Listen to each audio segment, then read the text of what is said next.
Olá, pessoal, eu sou Cássio Bettini, trazendo mais um podcast para vocês aqui. E hoje estou recebendo meu amigo Rogério Alessi, que é secretário de Tecnologia e Informação na cidade de Presidente Prudente. Rogério, seja muito bem-vindo. Eu, cara, admiro muito o seu trabalho, já canto a bola aí antes da gente começar. Te acompanho bastante e ainda sou grato por você nos ajudar demais aqui, né, a gente desenvolver a nossa comunidade voltada para a inovação e tecnologia. Seja bem-vindo, meu camarada. Olá, Cássio. Olá a todos. Olá, comunidade. É um prazer estar aqui. Esse espírito de colaborativismo, né? De participação, de amizade. Eu acho que é isso que nos dá energia para continuar seguindo em frente com alegria e determinação. Prazer estar aqui com você. Com certeza. Que bom, muito bom mesmo. Bom, vamos lá. Para quem não conhece o Rogério Alessi, né, que ele desenvolve esse trabalho aí que eu acabei de falar para vocês, fantástico. Lá tem o Inova Prudente, que é um centro um celeiro para receber pessoas, sei lá que nome que a gente daria para isso aí, mas sei que vai falar bastante com propriedade já já. Mas antes de começar, eu queria saber o seguinte, cara. Pô, como que você foi parar numa secretaria, né, de tecnologia? Eu não sei a sua formação, eu acho que eu nunca perguntei para você isso daí, mas conta um pouco da tua vida e da tua trajetória, só para a gente se ambientar. Cássio, eu costumo dizer que eu virei analista de sistemas porque eu acho que eu tive medo de cadáver, porque na minha juventude eu estava em dúvida se ia fazer computação ou se ia fazer medicina, e aí acabei prestando vestibular para as duas coisas, e nas primeiras aulas, ou nos primeiros encontros no laboratório de anatomia, eu olhava os cadáveres ali e falava, acho que isso aqui não é para mim não, eu vou fazer computação, e fui estudar em São Paulo, e ali eu me descobri um apaixonado por tecnologia. Espera aí, só para saber, você começou medicina, então? Pois é, você vê que loucura. E aí fui chamado no vestibular para estudar no Mackenzie em São Paulo. Eu tenho um primo da minha idade que mora em São Paulo, e eu falei, pronto, tudo de bom, né? Sair do interior, fazer a faculdade em São Paulo, morar com um primo na casa da tia, né? Quer dizer, não vai ter nada melhor que isso, né? Sim, exatamente. E aí foi lá que eu comecei a me apaixonar pela tecnologia. Voltei para Prudente, tive uma software house, é uma empresa que depois eu acabei vendendo para os meus próprios funcionários. E aí, depois disso tudo, eu me formei em Direito, comecei a trabalhar, sou advogado, trabalhei com Direito Eletrônico também. Legal. E aí, um belo dia, um ex-prefeito, já falecido, Agripino, é muito conhecido aqui na cidade, ele é fundador da UNOeste, né, que é uma universidade local aqui muito conhecida também. Sim. Ele criou a Secretaria de Tecnologia, e naquela época eu dava aula na faculdade, então o meu diretor fez o convite para eu assumir aqui a secretaria. Isso em 2005, Cássio. Você está brincando. Espera um pouquinho. Em 2005 foi criada uma Secretaria de Tecnologia. Exatamente. Aqui em Prudente ela foi criada em 2004, no final de 2004. E aí o então prefeito me fez o convite para assumir a secretaria e coordenar toda a parte de tecnologia da prefeitura. E eu resolvi aceitar esse desafio, que era uma novidade. Sim. Né? E foi aí que eu comecei a trabalhar no setor público. E lá se vão 15 anos depois disso. Poxa, né? que bacana, cara. Bastante longo. Puta, bem legal. Você passou até pela área de direito. Eu lembro que tinha uma época, né, que eu tenho uma formação, a primeira formação minha foi na década de 80, né, não sei se bate aí com a tua também. Final dos anos 80. Isso, eu me formei em desenho industrial em Bauru, né, aliás, não cheguei a me formar lá, fiz faculdade, lá fiz 4 anos, chegou na hora da formatura lá, fui embora, né, aquela coisa de sem cabeça mesmo. Fui para São Paulo para ganhar dinheiro, aquelas coisas todas lá. Comi o sanduíche da frente do Mackenzie, daquele boteco que tem lá. Eu estudei lá na DC, aquela Maria Antônia ali. Então, exatamente. Né? Tem aquele sanduba maravilhoso. Era uma delícia, né? Morar em São Paulo nos anos 80, curtia muito rock nacional. Exato. Melhor época para música, certamente, né? Exato, era um outro momento, né? E a tecnologia começando, né? Quer dizer, ali começavam os microcomputadores, o sistema operacional DOS, que é o precursor do Windows. A gente usava equipamento de grande porte ainda, né?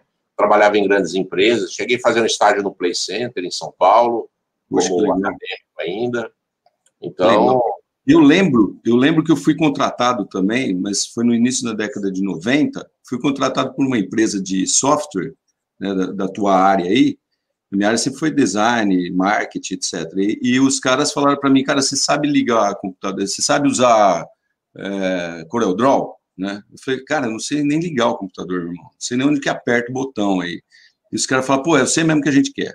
Eu falei, ué, como assim? E a ideia, olha que legal, era naquela época, acho que era 93, mais ou menos, 92, 93, que o Palmeiras tinha um timaço. Aí o que eles fizeram? Cara, eles falaram, a gente precisa de alguém que faça a interlocução entre o cliente e o desenvolvedor. A parte técnica, que era tudo, né, essa tela do DOS ali e tal. E imagina um usuário leigo, cara, que já pasta hoje no Windows, que tem uma interface super amigável, imagina numa tela preta com código. Era muito o trabalho do analista de OEM, do analista de negócios, né? O cara que entendia os negócios para poder fazer a ponte entre o desenvolvedor e a administração. Exato, e realmente tinha que ter, né? Senão não dava. E ainda a sua turma de desenvolvedor tinha um negócio que era o seguinte, porra, como que você não está entendendo essa coisa fácil que eu estou fazendo? Né? E a gente sabe que não é bem assim, né? O negócio é muito mais complexo, né? Era uma época muito divertida. Muito divertida. A gente tinha que fazer milagre com 64K de memória. Né? Então, putz, é verdade. Eu lembro até disso aí. Alguém que está ouvindo a gente vai lembrar também, com certeza, daqueles disquetes, né? De 64, 240, sei lá, nem lembro esses números. Era tão pouco. Era kbyte, para vocês terem ideia, né? Coisa de... né, uma coisa horrível ali, né? Mas evoluiu. Né? Era o que tinha. Vamos dar só um tempinho agora, Rogério, que tá, ó, essas coisas aqui, você está escutando? Agora estou. Aí. Vendedor de laranja. Nós fizemos uma pesquisa uma vez aqui, para perguntar para a população, né, com tanta tecnologia aí, esse negócio de carro de som não te atrapalha e tal, etc. Até foi uma rádio que quis fazer essa pesquisa para tentar né, combater esses caras, né, conflitá-los. E a maioria das pessoas falou, não, eu acho legal, porque a gente fica sabendo as coisas que acontecem. Então, paciência. Né? Bom, vamos voltar aqui. É o Google, né? É o Google, exatamente. Bom, mas aí, assim, o que eu fico pensando o seguinte, o setor público é um setor que sempre está atrás, né? Queira ou não, ele sempre está um pé atrás do desenvolvimento, justamente por causa da burocracia, né? De todo do planejamento que é vertical, né? Então sempre está atrás. Agora, o que faz uma secretaria de tecnologia e informação? Qual que foi a ideia quando ela foi concebida?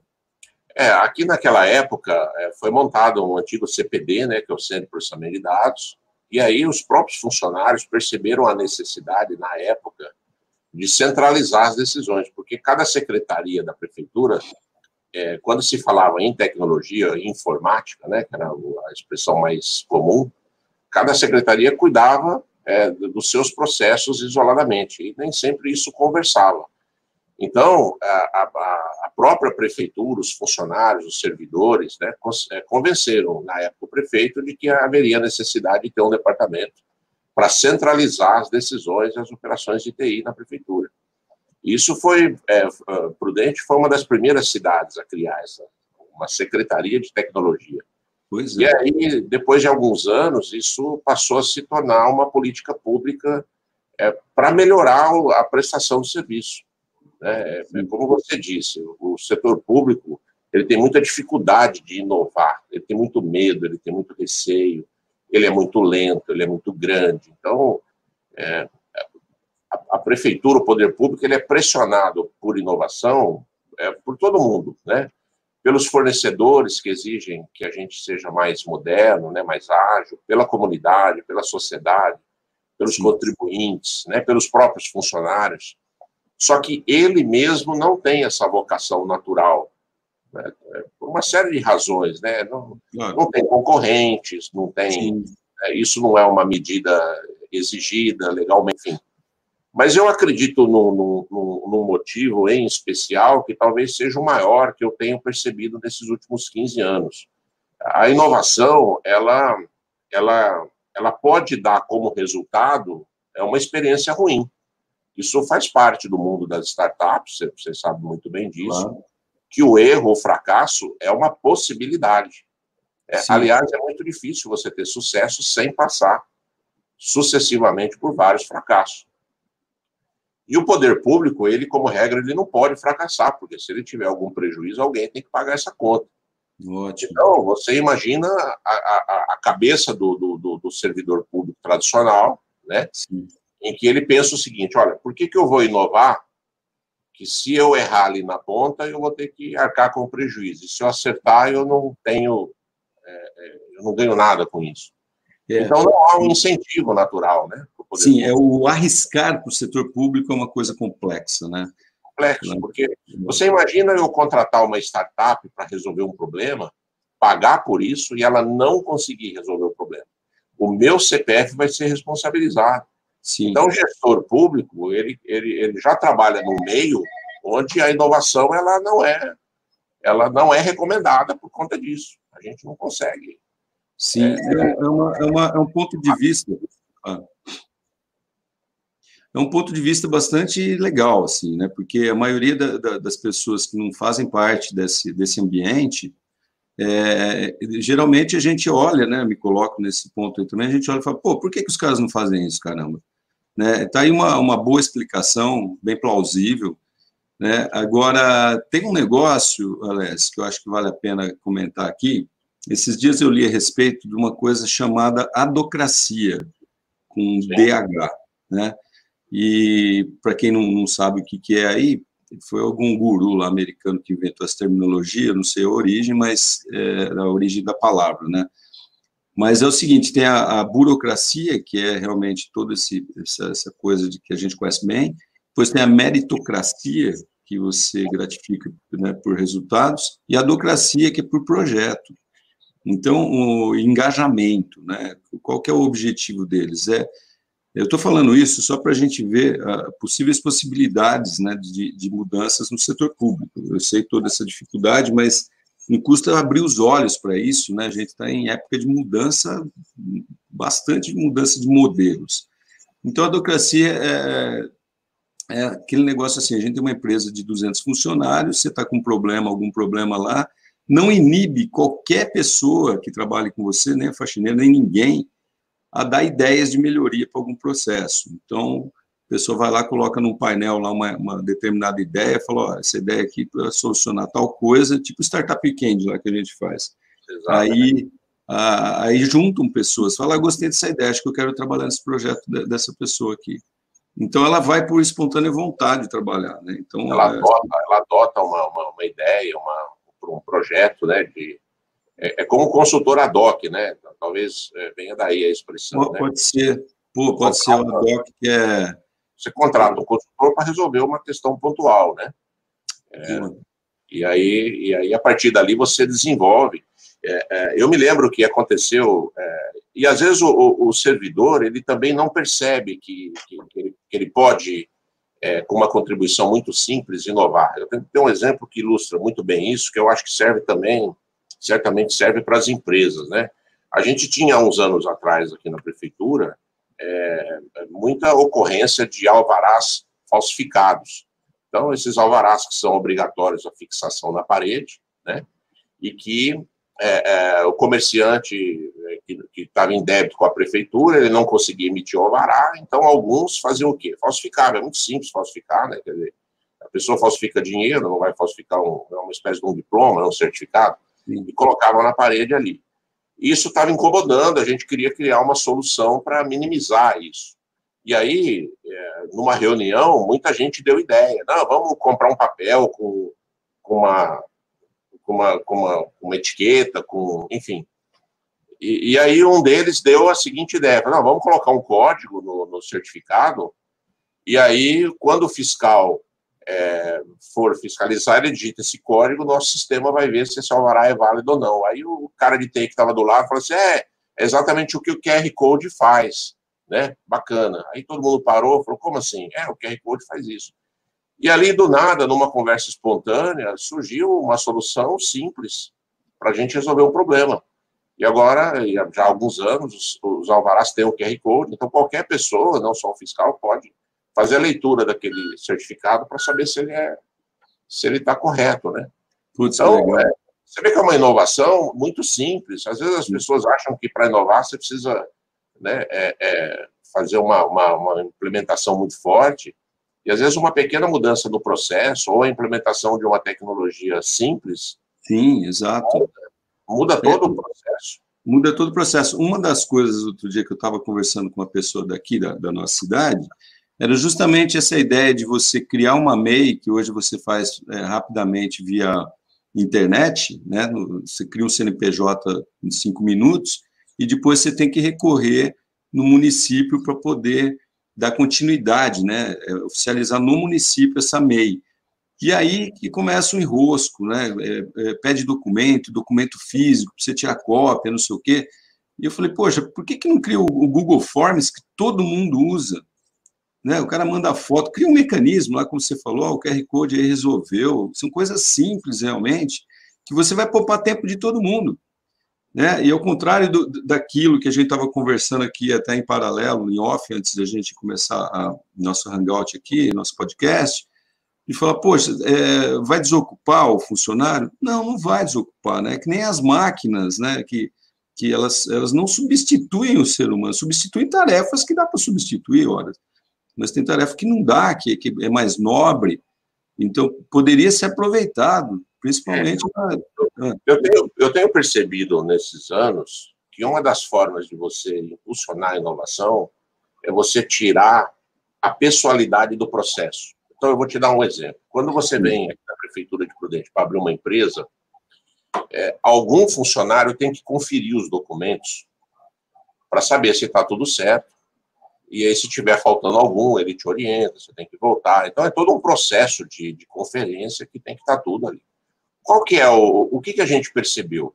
Que para esse funcionário assinar o seu alvará, ele se responsabiliza pelo documento que ele está emitindo. Então, por isso que ele tem aquele excesso de rigorismo, e às vezes, dependendo do funcionário com quem você conversa, as exigências mudam, ou o olhar muda, ou a interpretação é diferente. Okay. É muito comum as pessoas falam, cada hora pedem uma coisa, depende de quem atende. Então, o que a gente pensou? Que se a gente tirar essa pessoalidade do processo e deixar ele todo automatizado, você elimina a questão da interpretação. Então, por exemplo, a hora que você vai abrir uma empresa, tem um campo ali que você vai colocar ali a sua cópia do RG.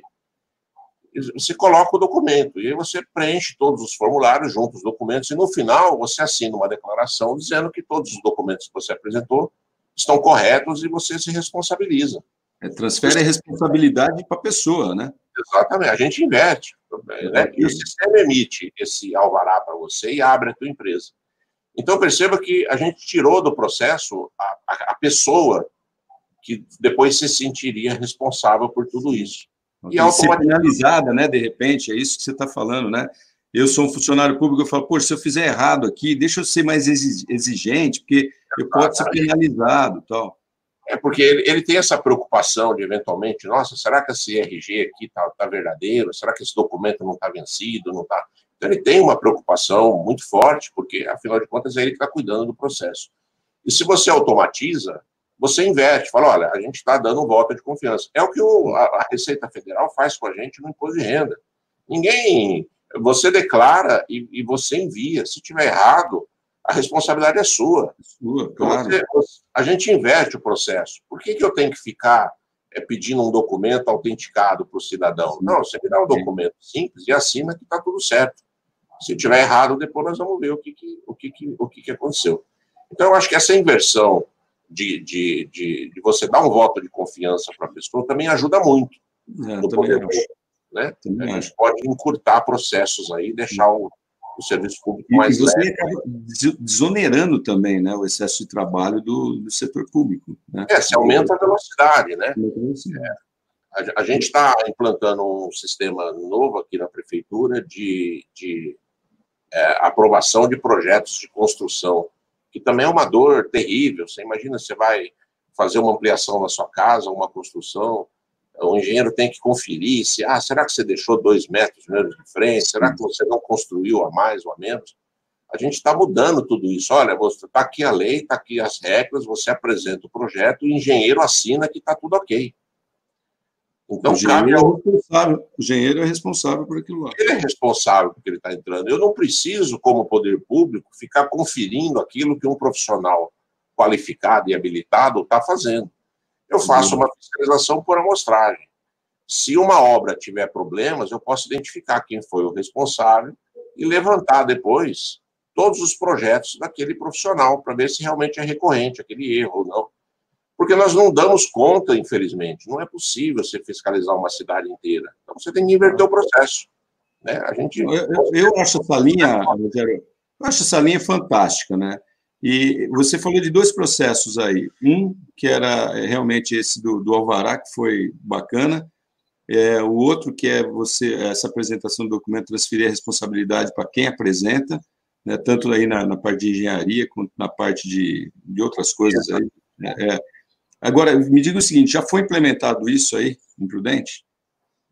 Já, na parte de empresas, a gente digitalizou e foi assim um sucesso, porque os contadores, os empresários não precisam mais vir aqui, ficou tudo eletrônico, e criou uma outra vantagem, né? Agora, quem faz a entrada, quem dá a entrada no processo, acompanha o trâmite. Então, ele sabe exatamente na mesa de quem está e desde quando.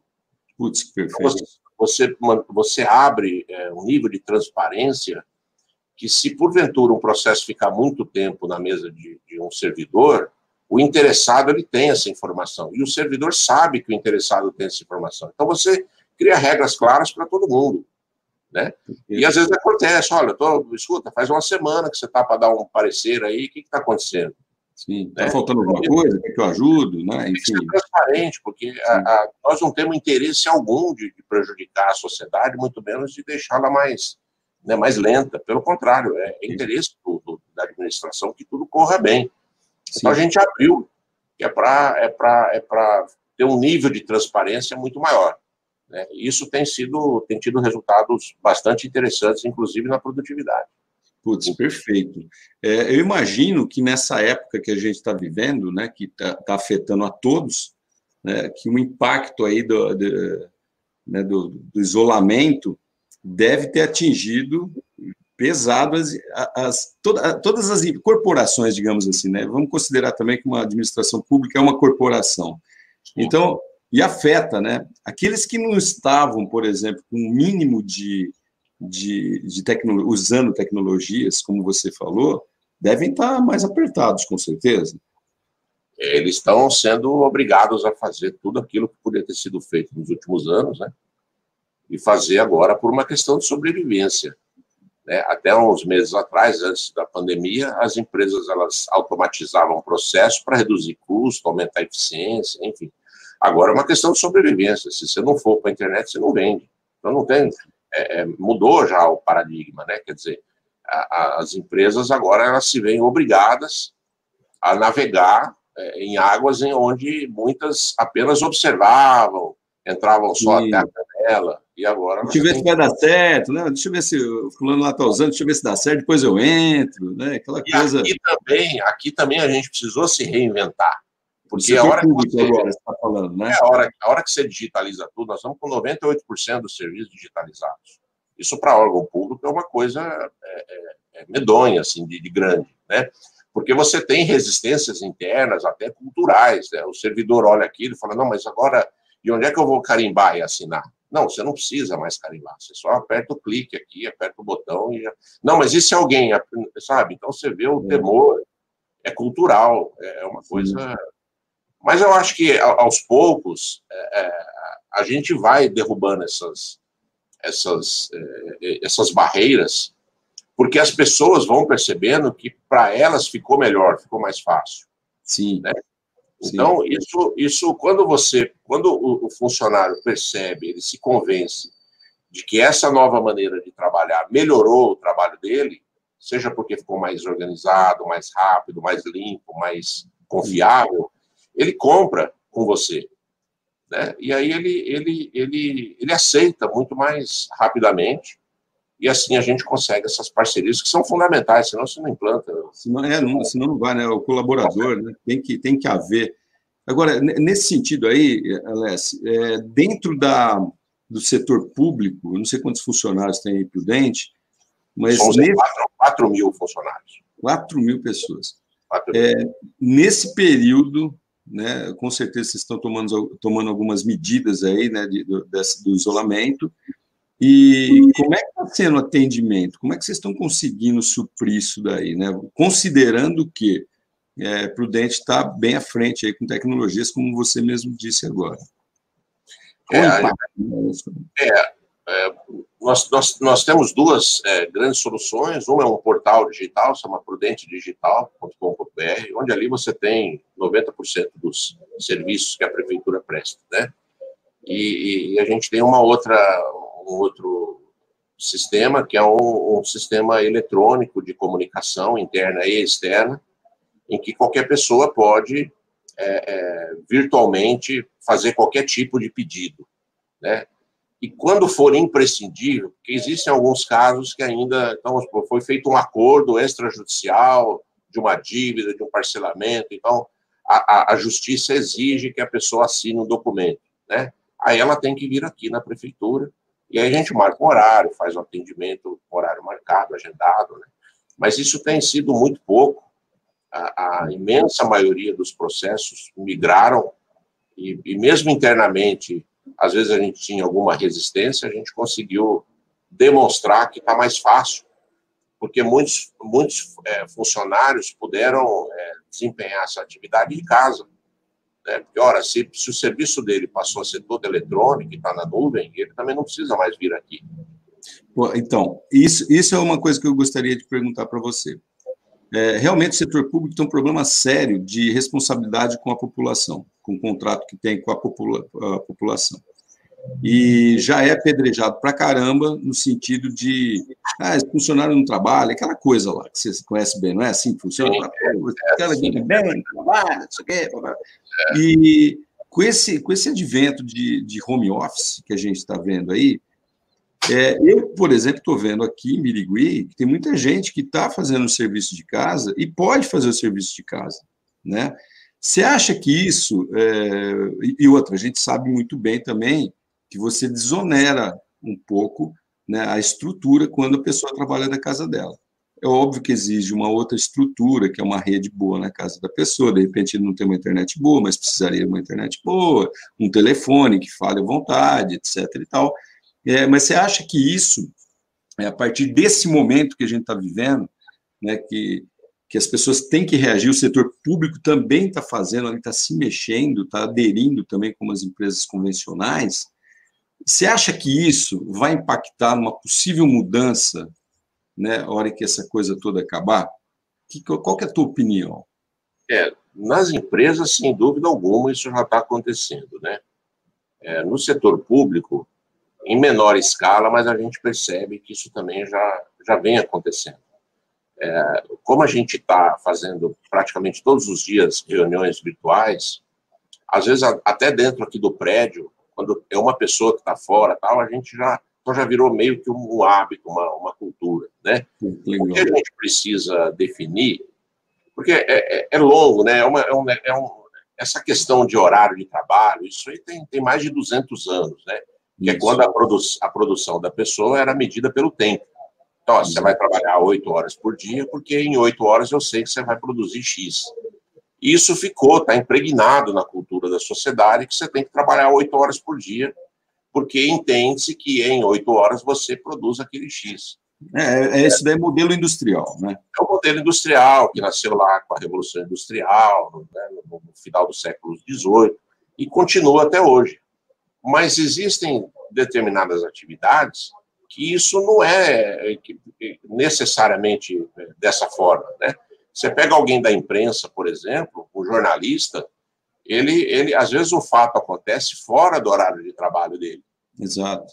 e ele precisa noticiar. A gente, por exemplo, domingo agora, a gente teve uma notícia que a Justiça cassou um decreto do prefeito que previa a abertura do comércio, e a equipe de jornalismo da prefeitura teve que se mobilizar no domingo para poder, sabe, fazer a notícia e responder para a sociedade.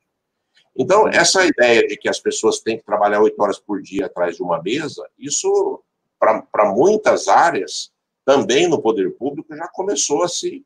É que soa estranho você imaginar que um servidor público vai estar desempenhando as atividades dele lá na casa dele. Sim. Né? Soa, parece que não está, não, mas será que ele está trabalhando? Então, porque na verdade, é um pouco de preconceito também. Porque... então, até me permite, isso daí é cultural também, né? Porque a gente já aprende na escola, que é um outro assunto que eu vou entrar com você já, e a gente já aprende que a gente já é julgado ali por um monte de coisa, né? Então, você é pautado para cumprir tarefas e não pensar em fazer coisas. Esse que é o lance, né?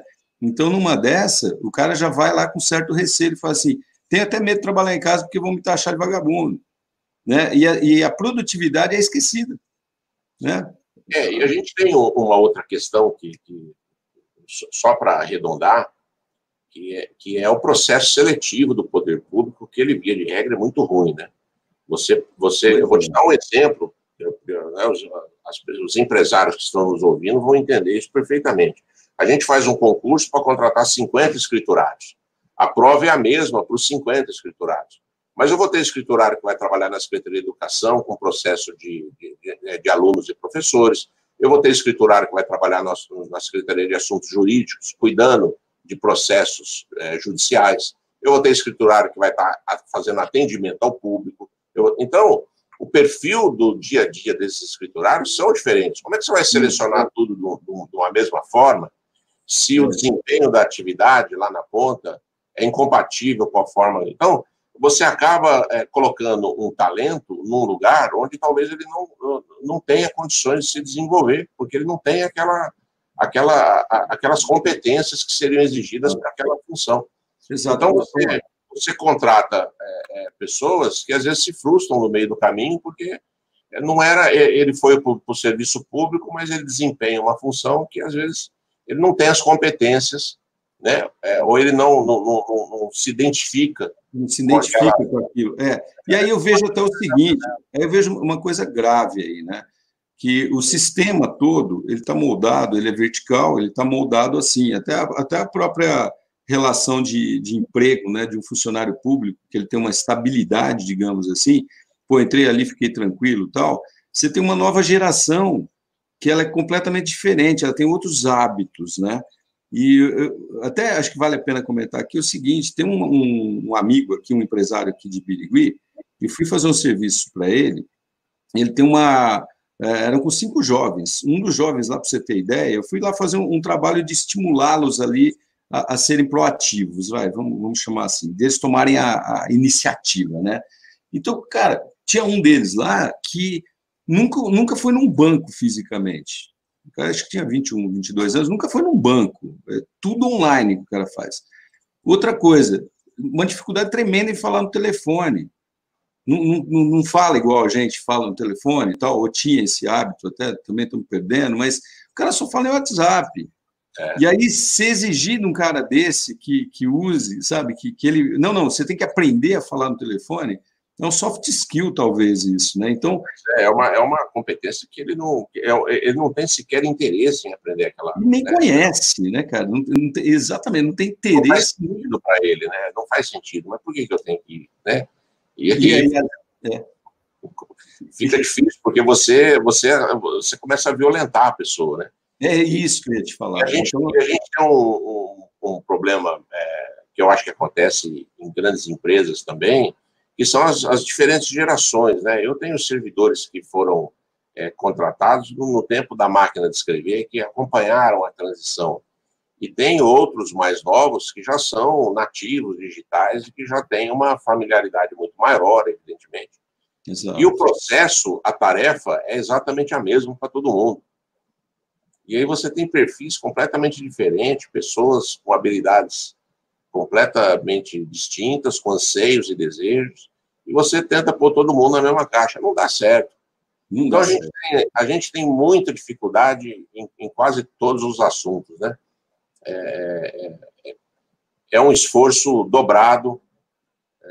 A gente está do lado de cá, a gente entende a posição da sociedade de cobrança, a gente acha que é justa essa cobrança, mas do lado de cá as coisas não são, talvez, tão fáceis como podem parecer aí para quem está... Eu acho super legal a gente, você comentar isso, né? Porque realmente o setor público ele está muito vulnerável, ainda mais, né? Antigamente não era tão fácil assim, ele era mais blindado.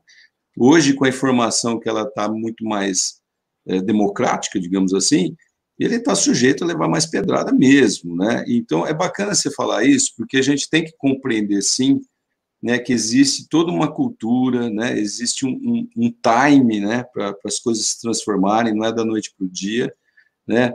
Mas alguma coisa tem que ser feita, cara. Isso eu não tenho dúvida nenhuma. Porque se ficar parado e confortável, falar, não, cara, é assim que a gente é, e, né, e dane-se, não pode ser. Né? A gente tem que se mexer. Mudando um pouco aqui desse ambiente que a gente está falando, né, de trabalho interno e tal, e até o corporativo, mesmo dentro aí do setor público, a Inova Prudente, eu sei que faz...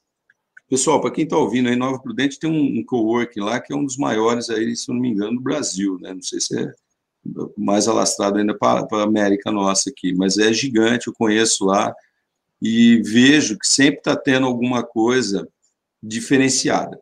E, no meu ponto de vista, eu acho ali um centro de educação, na verdade. Eu acho educação no sentido mesmo, né, de você aprender coisas que são diferentes, que você não tem na escola. Eu queria saber se é isso mesmo, Alessia, né, que vocês estão proporcionando, que é o grande conceito, o grande propósito, vamos chamar assim, desse centrão aí, que é o Inova Prudente. Então, eu queria que você falasse para a gente qual que é a relação direta com a educação, considerando o quê? 2 pontos. A educação nossa deixa a desejar mesmo. A gente tem um grupo de debate de educação, eu sou, né, licenciado também, sempre estive aí por dentro da academia, né, tenho pós-graduação em tecnologias da informação, enfim, em tecnologias da aprendizagem. E a gente sabe que o ensino está complicado, né? Então, a pergunta é, Nova Prudente está fazendo alguma coisa, está funcionando? Conta para a gente. A Inova Prudente, ela é uma resposta, é uma ação do poder público municipal que ela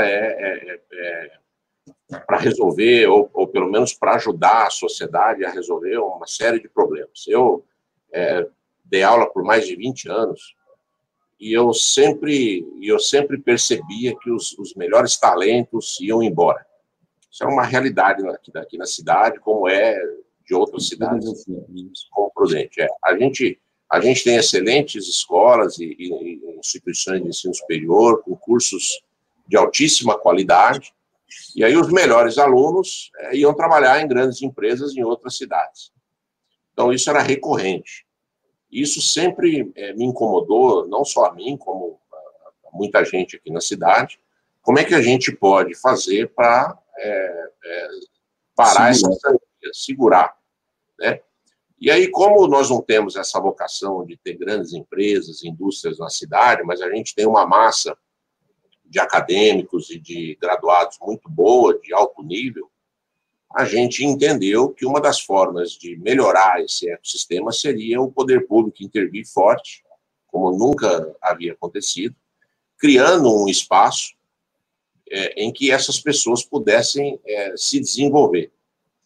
E aí a gente, no planejamento estratégico, que foi feito lá atrás, até para a gente poder saber para onde ia, a gente percebeu que as ações que as instituições de ensino faziam na cidade, elas atraíam basicamente os alunos da própria instituição. Então, por exemplo, a UNOeste fazia um evento, 99% das pessoas que frequentavam eram naturalmente alunos daquela instituição.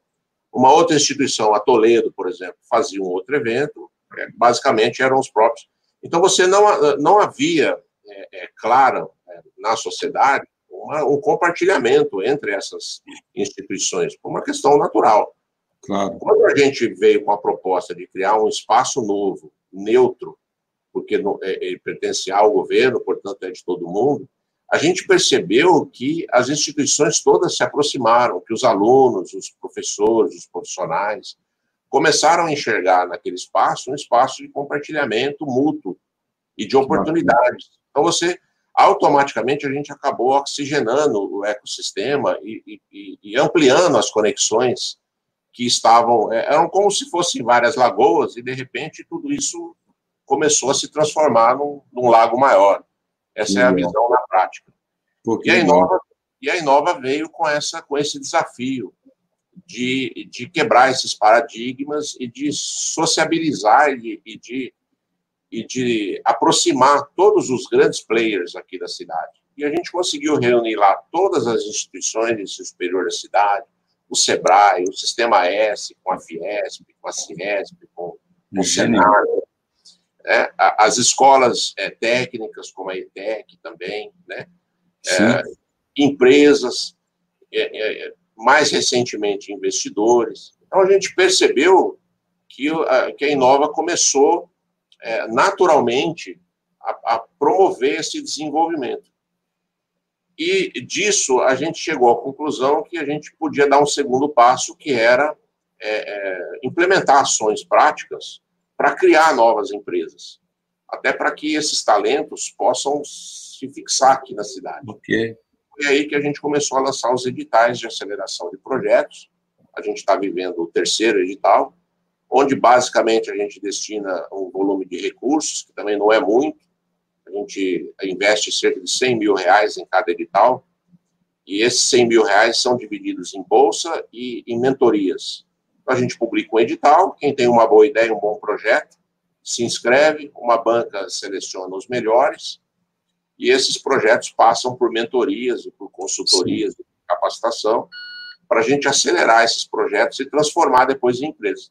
E aí a gente percebeu que a Inova despertou com uma nova vocação.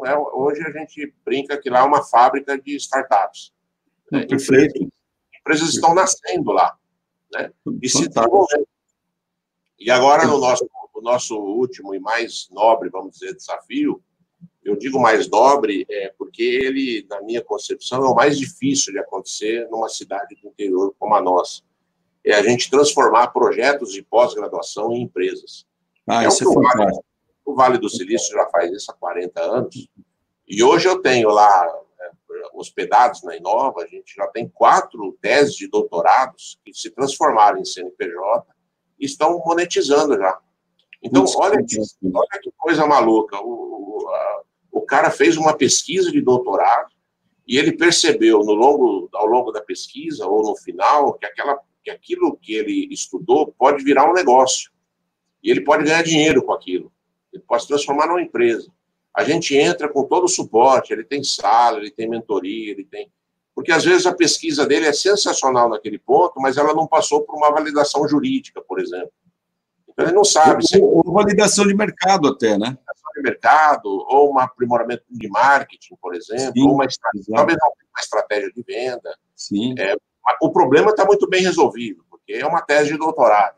Okay. Mas como colocar isso no mercado é um desafio para o pesquisador, porque o pesquisador ele nem sempre tem a veia do empreendedor. Exato, ele é técnico, né? São 2 mundos muito difíceis. Ele é um estudioso. Sim. E a gente entra com esse know-how de ajudá-lo a transformar aquela ciência que ele revelou, que ele estudou, que ele pesquisou, num modelo de negócio sustentável. E isso não pode ser aplicado também com TCC, por exemplo? A gente já está fazendo isso. Tem algumas instituições, a Toledo, mais recentemente, todos os programas de pós-graduação dela, o acadêmico, ele tem essa opção. Olha, você quer escrever uma monografia ou você quer criar uma startup para transformar o teu projeto, né, num negócio?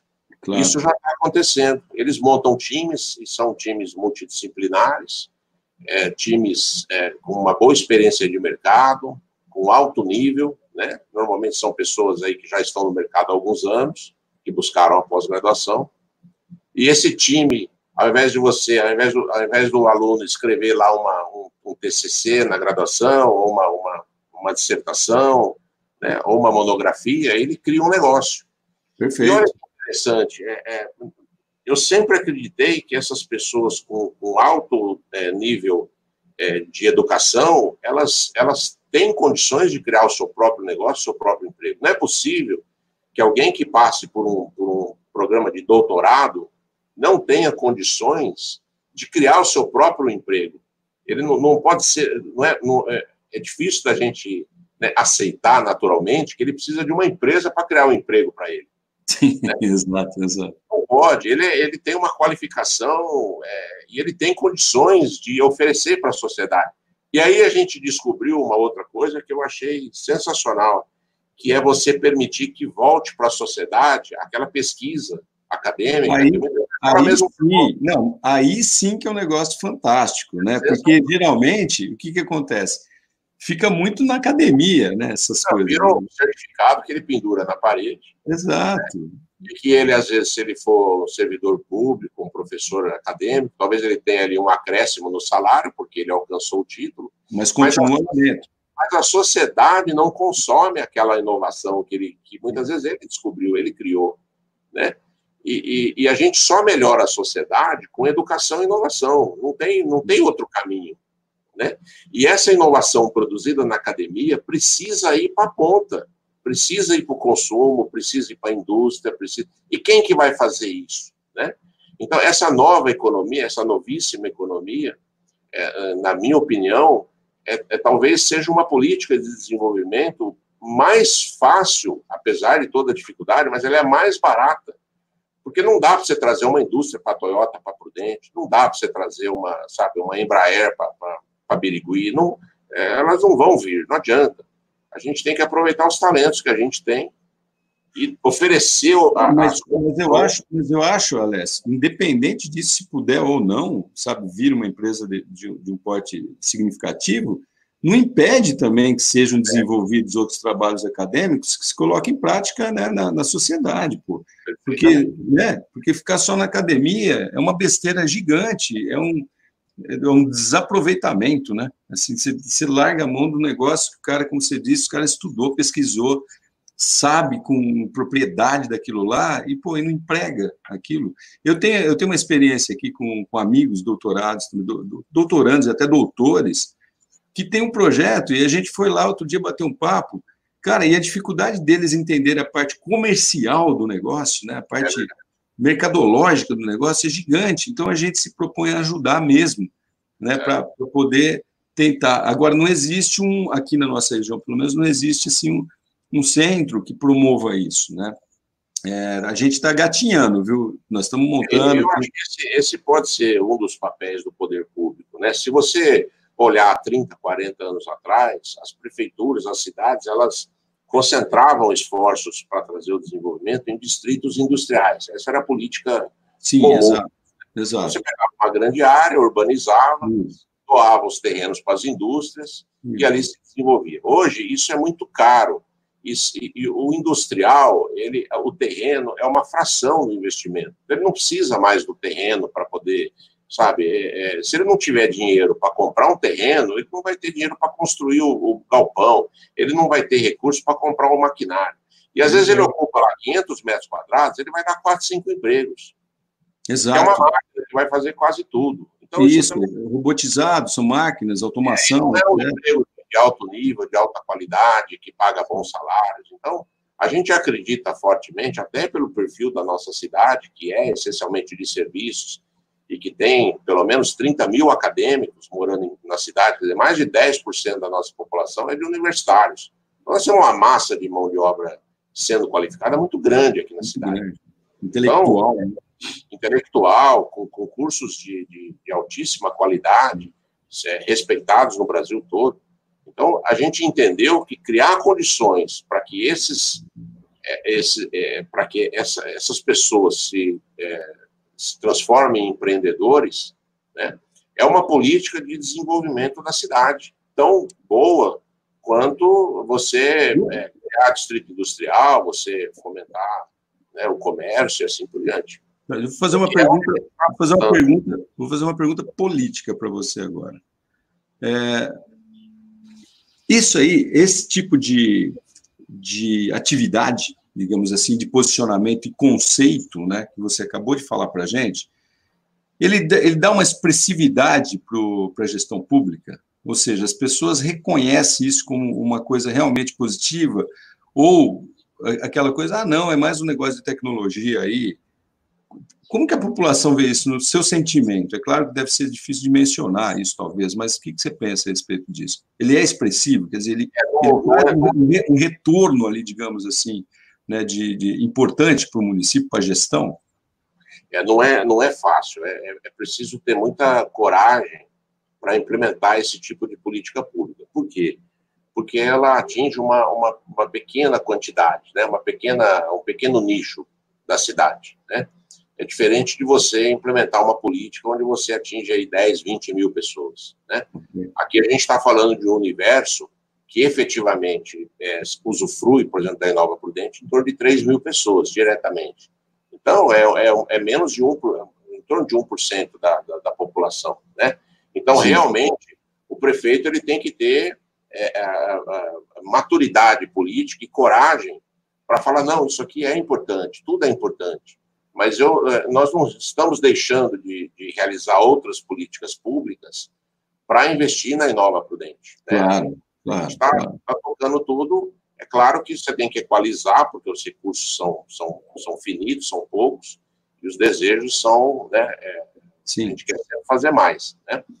Mas realmente não é fácil para o político aceitar esse desafio, porque o retorno político não é grande. Entendi. Né? Talvez daqui a alguns anos, lá na frente, isso possa ser reconhecido. Legal. É como as pessoas antigamente falavam, ninguém gosta de fazer obra de infraestrutura de água e esgoto, porque fica debaixo da terra e ninguém vê. Preferiu fazer um viaduto, preferiu fazer uma praça, porque está todo mundo, né, um distrito industrial. Né? Mas você vê, um distrito industrial, para você atrair 15 ou 20 empresas, custa 20 milhões de reais. Né? A Inova, para você ter uma ideia, ela custa 1 milhão de reais por ano. E ela atende aí, só de crianças, são 2 mil crianças que fazem atividades lá com Lego, com robótica, com realidade virtual aumentada, né? Tem mais, pelo menos 1.000 universitários que se beneficiam. Sim. Tem 100 startups que 35 delas estão residentes lá na Inova. Então, é um outro público. E é relação custo-benefício também, né? Uma avaliação de custo-benefício, expressividade, tudo mais aí que tem que ser considerado, né? Tem empresas que a gente imagina que vão pagar bons salários, né? Vão promover o desenvolvimento e, o mais importante, vão fixar os nossos talentos na cidade. A gente está fazendo um projeto a longo prazo. Esse projeto não é para esse mandato, é para 20 anos. Sim. Né? Então, daqui 10 ou 20 anos é que lá na frente a gente vai efetivamente, espero, colher os melhores frutos disso tudo. Que é quando a gente tiver aqui uma densidade, né, de empresas e negócios suficientemente grande, não só para manter os nossos talentos, como para atrair os talentos de fora. Que é o que, por exemplo, Maringá já faz. Né? Tem muita gente que vai para Maringá, porque Maringá passou por isso. Né? Londrina também faz, as grandes cidades, o Sul, Florianópolis, Curitiba, né? Sem falar nas grandes cidades de São Paulo. Mas eu acho que a gente está indo no caminho, porque a gente já percebe bons resultados disso tudo. Né? Que legal. Então, é uma tendência, né? A gente tem que aproveitar isso. Né? Eu já fiquei, assim, bastante impressionado, não sabia disso, que desde 2005 foi criada essa secretaria, 2004, né, exatamente, foi criada a Secretaria de TI. Isso é muito legal. Mas, Alessi, vamos deixar outros papos para um próximo podcast, porque tem bastante coisa para a gente falar, né? Se vai aqui, a gente vai embora, né? E para não cansar também você que está ouvindo a gente aí, né, não ficar muito longo o negócio, então outros podcasts virão aí sobre vários assuntos. Rogério, muito obrigado, assim, agradeço de coração você ter dedicado esse tempo aí para falar com a gente e falar sobre toda essa experiência que você está vivendo, que faz parte, né, inclusive. Um abração para você, viu, Rogério? Obrigado, Cássio, foi um prazer, a gente está sempre à disposição, um abraço aos amigos aí, aos ouvintes, continua contando com a gente, parabéns pelo seu trabalho aí de impulsionamento, né, e de compartilhar informação de qualidade com todo mundo. Um abraço. Eu que agradeço. Um abraço, Alessi. Obrigado, pessoal, por ouvir mais esse podcast. Eu sou Cássio Bettini, falando a respeito de tecnologia, inovação, comportamento e tudo que nos traz aí, né, de novidade nesse mundão, nesse mercado que a gente vive. Até a próxima.